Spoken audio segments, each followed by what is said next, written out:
Now let us see how we can use binomial theorem in the divisibility problems. That is, uh, there are some questions in which we have to either prove that certain expression is divisible by some term, or sometimes we have to find the remainder when one number is divided by another number. So let us see how we can solve these problems using binomial theorem.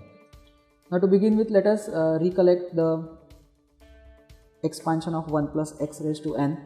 As we know, it is as shown here, that is 1 plus nc1x plus nc2x square and so on. Now if we take 1 on left hand side, what we will obtain is 1 plus x whole raised to n minus 1 is equal to, so out of the remaining terms on the right hand side, we observe that we can definitely take x common, and hence in the bracket we will have nc1 plus nc2x plus nc3x square plus so on up to lastly ncn x raised to n minus 1. So basically it's clear that the expression which is on left hand side, that can be written as x into some particular number. So therefore it means that the expression which is on left hand side is divisible by x.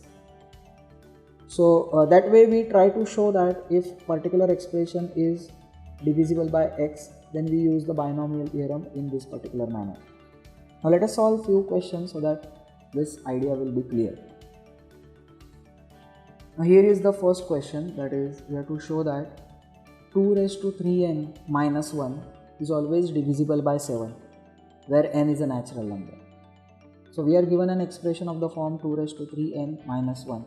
We have to show that it's always divisible by 7.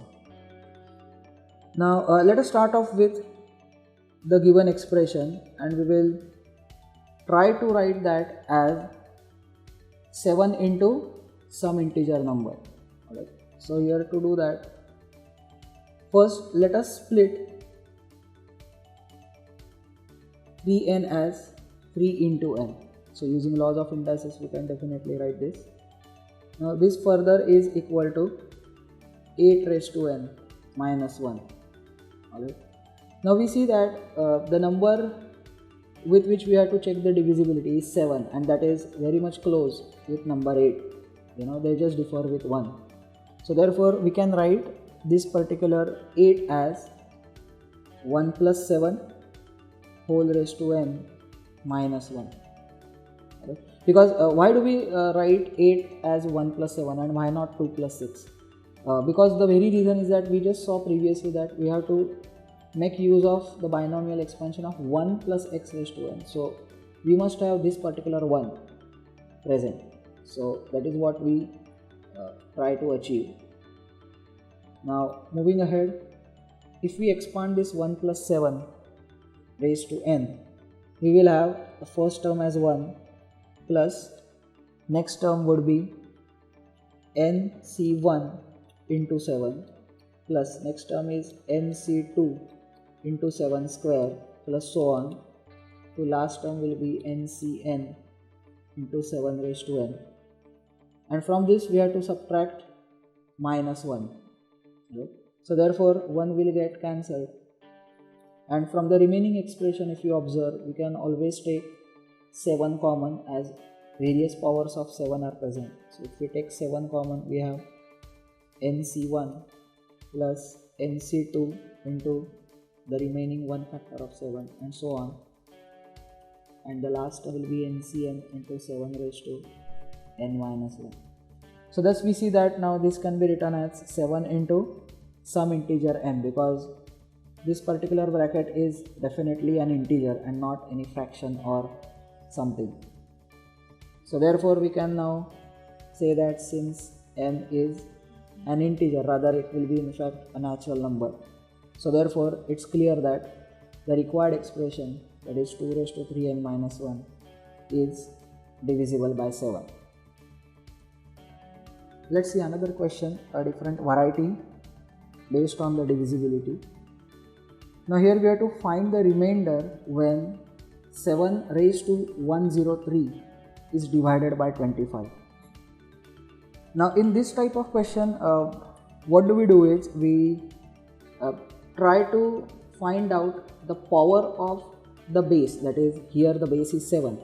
So we somehow try to find some power of 7 which is very close to the divisor 25, and by very close we mean it should differ only by 1, because only then we can make use of the previously seen binomial expansion. So here if we think 7 is very far away as compared to 25. If we consider 7 square, which is 49, then you see that 49 is very much close to 25 into 2, which is equal to 50. So you see 49 and 50 differ just by 1. So now therefore we make use of the second power of 7, which is 49. So we'll have to do a little bit of adjustment in the given number. So let us see how we can find out the remainder. Now also on a side note, we know that whenever we have some number which is divided by a divisor, we can write that as some quotient plus the remainder upon the divisor. So that means if we can rewrite the number upon divisor in this particular form, then whatever is the number here r, that is nothing but the remainder. So therefore let us try to express 7 raised to 103 divided by 25 in the required format. Okay. For that we have just seen that somehow we have to write some power of 49, because we have identified 49 as the power close to some multiple of 25. So here I can write 7 into 7 raised to 102, alright, and divided by 25. Now moving further, we can write this as, now from this 102 I extract one factor of 2, so therefore what remains is 51, alright, whole divided by 25. So that is nothing but 7 into 7 square is 49 whole raised to 51 whole upon 25. Now as we know, the whole purpose was to find some number which is close to some multiple of 25. So therefore we write 49 as 50 minus 1 whole raised to 51 divided by 25. Right. Now as we know, this 50 can be written as 25 into k, where we know that k is actually equal to 2, but this can be written as 25 minus k upon minus 1. And now since what happens is we have 50 minus 1 whole raised to 51, therefore we can write this as 7 into 25k minus 1 whole upon 25, because we can always write some constant k which is multiplying 25, and then we have to subtract minus 1 and then divide by 25. Now moving ahead, if we split this, because we have to finally bring it in the required form of q plus r by d, we have to also remember that the remainder that we are talking about, that must be a positive number. So therefore if we split it right now, we will get minus 7 by 25, which is what we don't want. So therefore we will have to add and subtract the divisor, which is 25. So therefore what do we do is 7 into 25k. Now to this we first subtract 25, therefore we have to add 25, and then we subtract minus 7, because it is a product of 7 and this minus 1, and this whole thing is divided by 25. So that further gives us 25k into 7 which is nothing but 175k. So that we can write as 175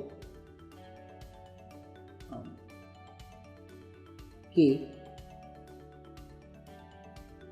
minus 25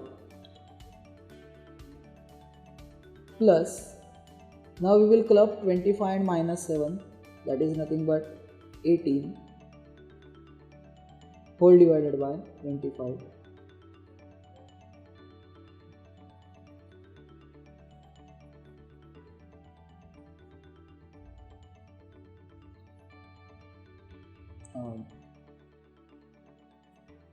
Yeah.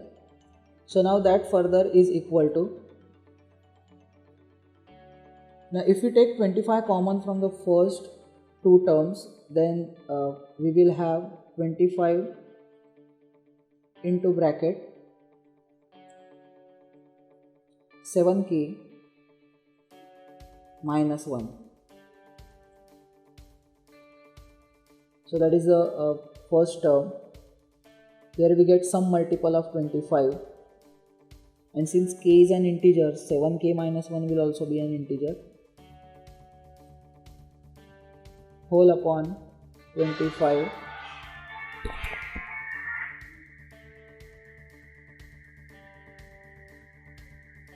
and the second term is, the remainder part is 18 divided by, the remainder is 18 divided by 25, which is the divisor. So therefore here if we compare with the required expression, you see in the first part the 25 will get cancelled and the 7k minus 1, which is shown here, this will be the quotient, and in the remaining part we have remainder as 18. So therefore our answer is 18.